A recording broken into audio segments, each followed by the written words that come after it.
नमस्कार दोस्तों। संविधान दिवस की आप सबको बधाई। संविधान एक किताब मात्र नहीं, संविधान एक जीवंत पुस्तक है। वह पुस्तक जो जीवन देती है, जो हमें आगे बढ़ाती है और उस सोच को लाती है जो सोच हमारे लिए सबसे सुखद है। जी हां, राहुल गांधी ने, जो नेता प्रतिपक्ष हैं, उन्होंने कहा भारत का संविधान सिर्फ एक किताब नहीं, यह देश के हर नागरिक में से किया गया एक पवित्र वादा है। वादा कि चाहे कोई किसी भी धर्म या जाति का हो, किसी भी क्षेत्र से आता हो, कोई भी भाषा बोलता हो, गरीब हो या अमीर हो, उसे समानता, सम्मान और न्याय मिलेगा। संविधान गरीबों और वंचितों का सुरक्षा कवच है, उसकी शक्ति है और हर नागरिक की आवाज में है। जब तक संविधान सुरक्षित है, हर भारतीय के अधिकार सुरक्षित हैं।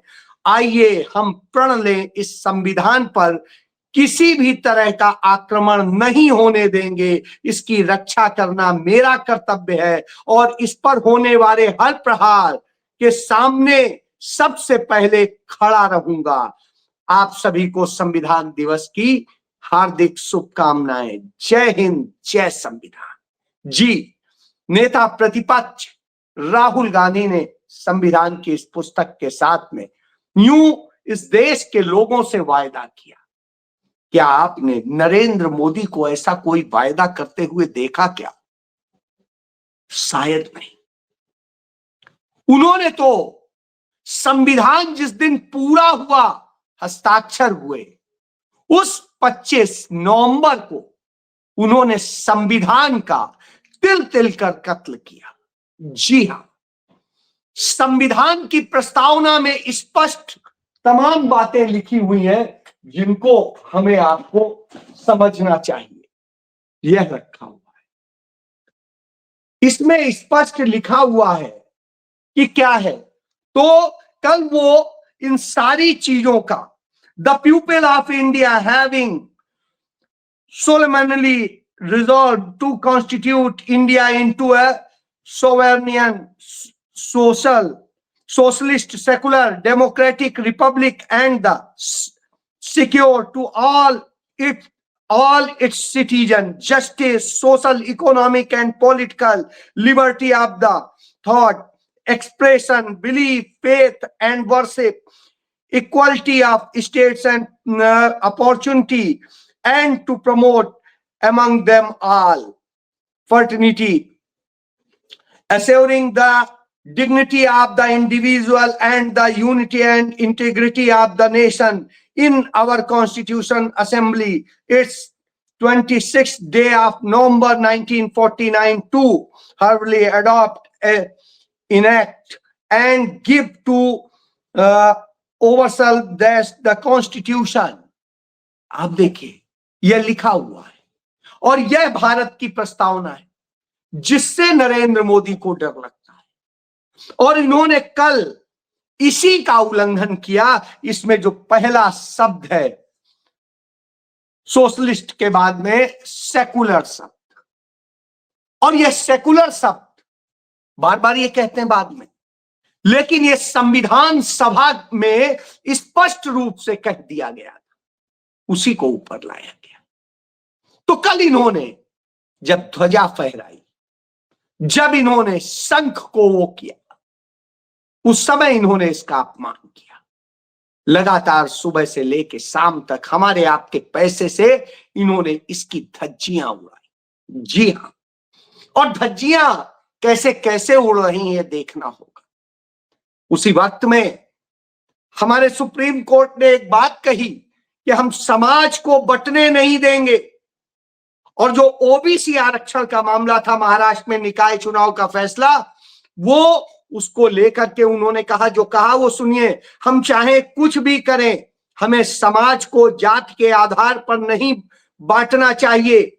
और जब मुख्य न्यायाधीश ये कह रहे थे, तब मुझे एक दूसरे आर्डर पर बड़ा अजीब सा फील हो रहा था, और वह आर्डर भी समझने वाला था, और वह आर्डर था कि जिसमें वही सुप्रीम कोर्ट में बैठे जजेस कह रहे थे कि घड़ा भाषण की हर घटना पर कानून नहीं बना सकते, यानी जो तमाम सारे घृणा के यानी नफरत के अपराध होते हैं उन पर हम कुछ नहीं कर सकते, उनकी निगरानी नहीं कर सकते। जी, वही सुप्रीम कोर्ट कह रहा था, जो एक तरफ यह कह रहा था और दूसरी तरफ यह कह रहा था। तीसरी तरफ उसी समय में असम सरकार ने एक आयोग बनाया, तिवारी आयोग, और जो हिंसा हुई थी जो अटल बिहारी वाजपेयी ने कराई थी असम में 1983 में, उस हिंसा के मामले में असम की वह हिंसा आज भी मशहूर है, जिसमें माना जाता है कि करीब 1000 मुसलमानों की हत्या हुई थी। और उस मामले में जो है रिपोर्ट आई है, पिछले 4 महीने के दौरान जो घटनाएं हुई जांच की गई और उसमें माना गया कि उस वर्ष के पहले 4 महीने में हुई घटनाओं में जो असम गण परिषद जो उसमें फंसी हुई थी और सारे लोग, तो उसे उन्होंने कहा यह सांप्रदायिक नहीं थी, यानी जो सांप्रदायिक घटना थी उसको कहा कि यह सांप्रदायिक नहीं है। और दूसरी तरफ क्या कहते हैं कि साहब जात के आधार पे नहीं बंटने देंगे। बड़ी अच्छी बात है। सुप्रीम कोर्ट जो संविधान का संरक्षक है, वहां ये 2 बातें हो रही। अब एक तीसरी बात भी समझ लीजिए, एक ईसाई अफसर को मजबूर किया जा रहा था, लेफ्टिनेंट को, कि आप मंदिर में जाइए मत। हर व्यक्ति को यही संविधान उनको यह अधिकार देता है कि वो अपनी फेथ के मुताबिक, बिल्कुल साफ साफ लिबर्टी शब्द लिखा है, यानी छूट है आपकी, कि liberty of thought, expression, belief, faith and worship, साफ साफ लिखा है। और जब यह लिखा है तो उस स्थिति में उसको मजबूर किया जाता है कि आप मंदिर में जाए, लेकिन साहब वो इनकार करता है तो उसे सेना से बर्खास्त कर दिया जाता है और उसके बाद वो मंदिर तक जाने को तैयार होता है, लेकिन उसे कहा जाता है गर्भगृह में जाकर के मत्था टेकिए, वो उससे इनकार करता है तो उसको बर्खास्त कर दिया जाता है। और जब वो ईसाई अफसर उसके लिए सुप्रीम कोर्ट जाता है तो सुप्रीम कोर्ट कहता है कि सेना के अफसर को इस तरह का वो नहीं दिया जा सकता है, और उन्होंने इसे कट्टरता माना। वो कह रहे हैं कि कट्टरता दिखाने वाला सेना में रहने लायक नहीं कोर्ट, यह सुप्रीम कोर्ट कह रही है। उन्होंने कहा निजी धार्मिक मान्यता को हम प्राथमिकता नहीं दे सकते। जब अदालत यह कहती है, निश्चित रूप से दुखद महसूस होता है, क्योंकि संविधान तो कहता है कि निजी मान्यता सर्वोपरि है। अब किसको सही माने, किसको गलत माने, फैसला आप कर लीजिए। तो संविधान दिवस पर कैसे संविधान की हत्या की गई, ये चंद घटनाएं आपको बता रहा। राहुल गांधी इस संविधान की रक्षा की बात करते हैं, वो उसके लिए लड़ने निकलते हैं, तो भाजपा के लोग क्या कहते हैं, आपको संविधान पर बोलने का कोई हक नहीं, क्योंकि श्रीमती इंदिरा गांधी ने आपातकाल लगाया था। जी हां, इंदिरा गांधी ने आपातकाल लगाया था। आपातकाल लगाने का प्रावधान खुद संविधान में बाबा साहब भीमराव अंबेडकर ने दिया है, और संविधान में जो उसका प्रावधान किया गया है ऐसे तो किया नहीं गया। संविधान सभा ने हर शब्द पर घंटों, कई कई दिनों बहस की है, तब संविधान में कोई व्यवस्था की गई। यदि बाबा साहब अंबेडकर ने यह व्यवस्था की तो निश्चित रूप से किसी कारण से समझा गया होगा कि कभी वह परिस्थिति होगी जब यह करना पड़ेगा। तो जी, उस समय यही परिस्थिति थी। पहली परिस्थिति, अमेरिका भारत से बेहद नाराज था क्योंकि भारत ने पाकिस्तान के 2 टुकड़े कर दिए थे उसकी इच्छा के खिलाफ। भारत ने खुद को परमाणु संपन्न बना लिया था उसकी चुनौतियों को, उसको चुनौती देते हुए। भारत ने सिक्किम को चीन और अमेरिका के जबड़े से निकालकर भारत का राज्य बना दिया था उनके इच्छा के खिलाफ। और इधर आरएसएस के लोग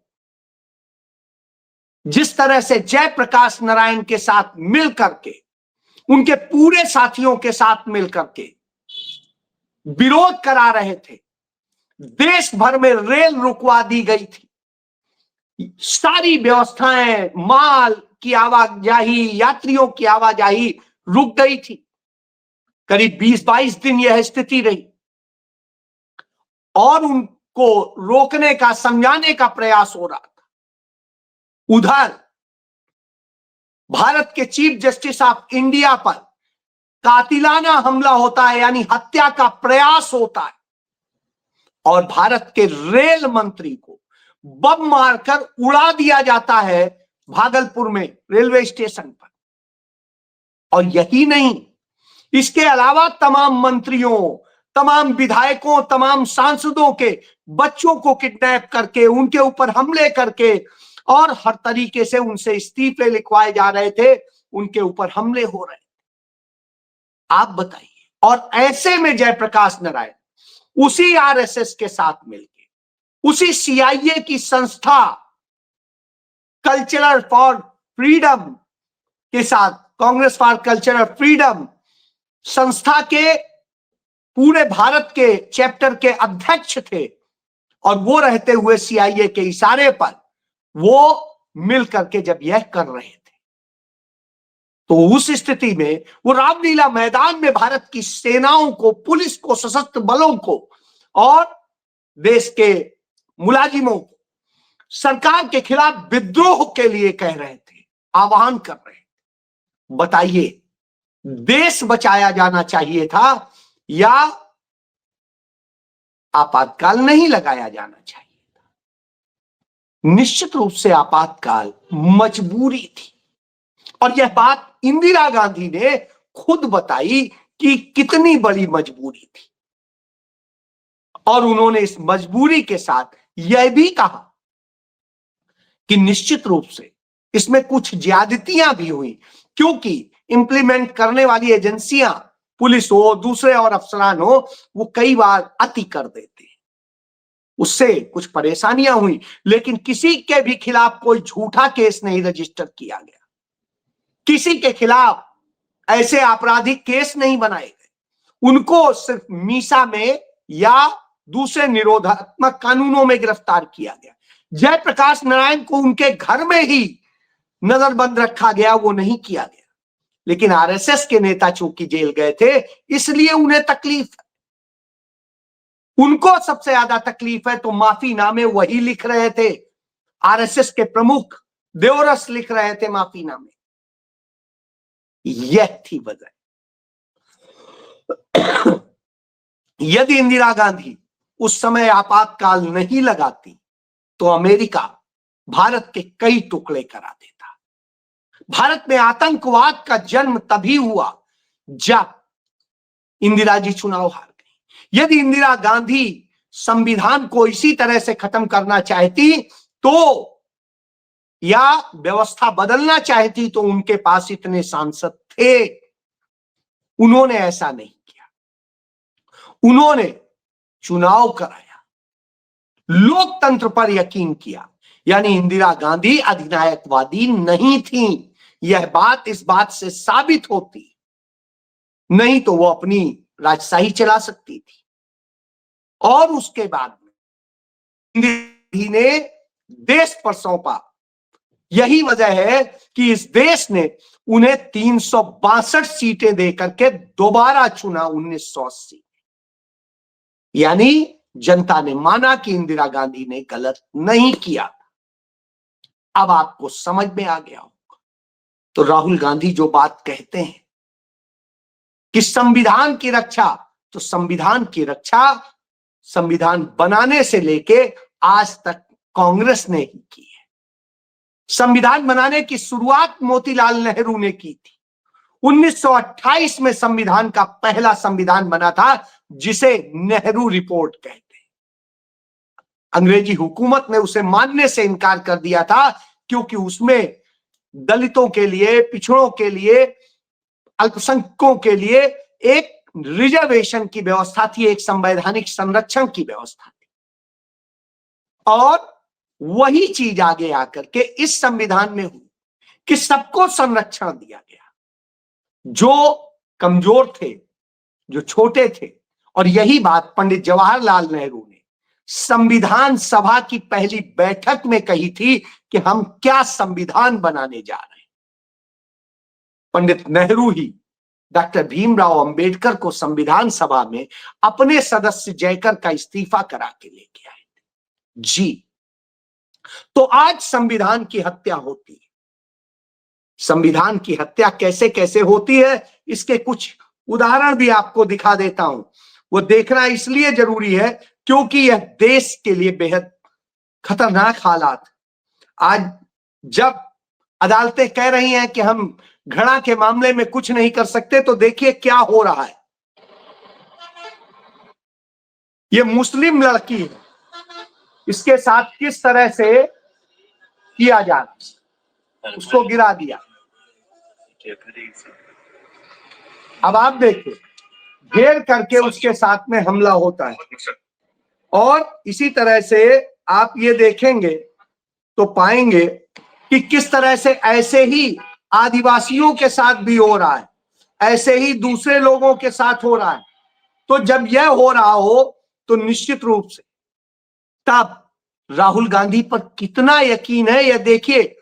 जो नए IRS ऑफिसर्स हुए हैं, प्रशिक्षु ऑफिसर्स, वो आते हैं सेंट्रल हॉल में तो राहुल गांधी के साथ सेल्फी लेने के लिए आग्रह करते हैं और राहुल गांधी उनके साथ सेल्फी लेने को तैयार हो जाते हैं।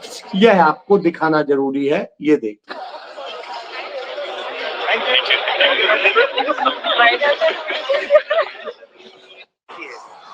यह स्थिति है। इसके बाद में आपको दिखा दूं मैं कि यहीं पे बात नहीं सीमित होती। इसके बाद आप देखिए संविधान का कैसे धज्जियां उड़ाई जा रही। संविधान के भाग 4 के ए के अनुच्छेद 51A में मौलिक कर्तव्यों का उल्लेख, और उसमें कुल 11 कर्तव्यों को लिखा गया है। उनमें सुनिए, पहला कर्तव्य संविधान का पालन और उसके आदर्शों व संस्थाओं का सम्मान हर व्यक्ति को करना होगा। क्या नरेंद्र मोदी कर रहे हैं? संविधान के मौलिक जो वो है उनका उल्लंघन, आदर्शों का उल्लंघन वही कर रहे हैं, उनके लोग कर रहे हैं। स्वतंत्रता संग्राम को प्रेरित करने वाले उच्च आदर्शों को सजोना और उनका पालन करना, क्या वो कर रहे हैं? स्वतंत्रता संग्राम सेनानी पंडित जवाहरलाल नेहरू हो या तमाम दूसरे हो, उनको श्रीमती गांधी हो, उन सब को बेइज्जत करने, उनके बारे में कितने गंदे कमेंट करने और सब करने का काम यही लोग करते हैं। नंबर 3, भारत के सभी लोगों के बीच धार्मिक, भाषाई, क्षेत्रीय और सामुदायिक विविधताओं से ऊपर सद्भाव और भाईचारे को बढ़ावा देना।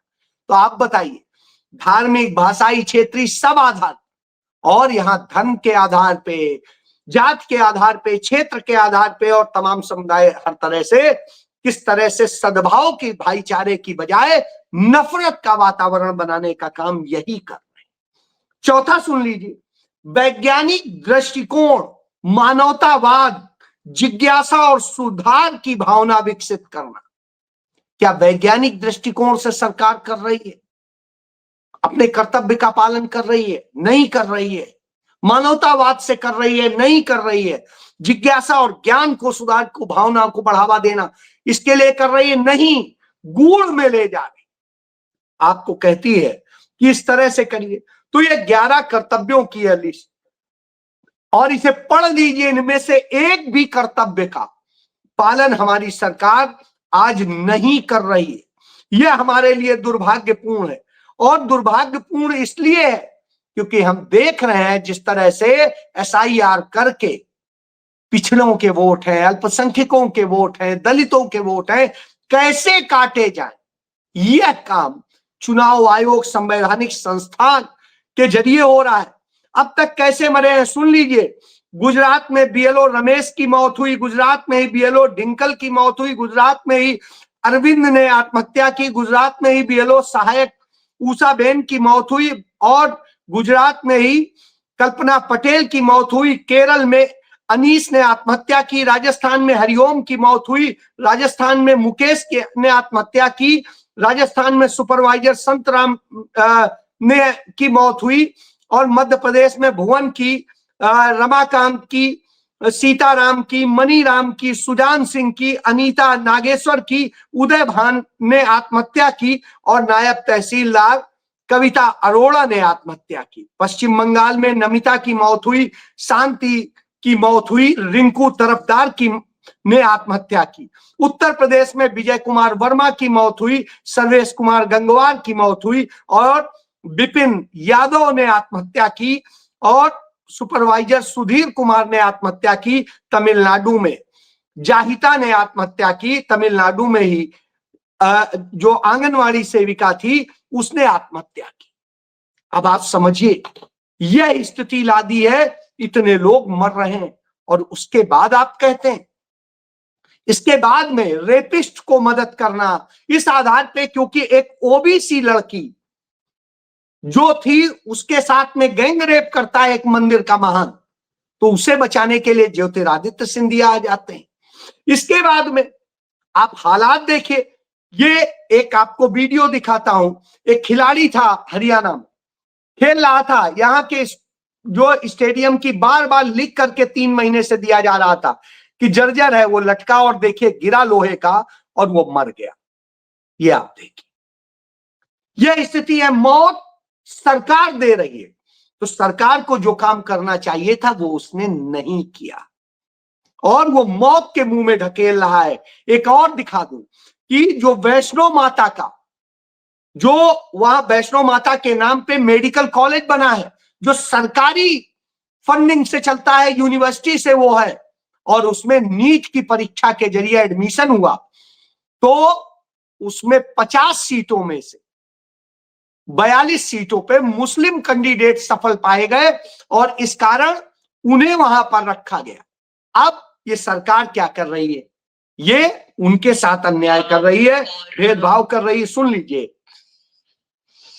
तो अब बीजेपी ये चाहती है कि जो Shri Mata Vaishno Devi institute of medical excellence है, वहां सिर्फ हिंदू भाइयों को एडमिशन मिले, क्योंकि जो हिंदू भाई हैं डोनेशंस उनके तरफ से बोर्ड को आते हैं।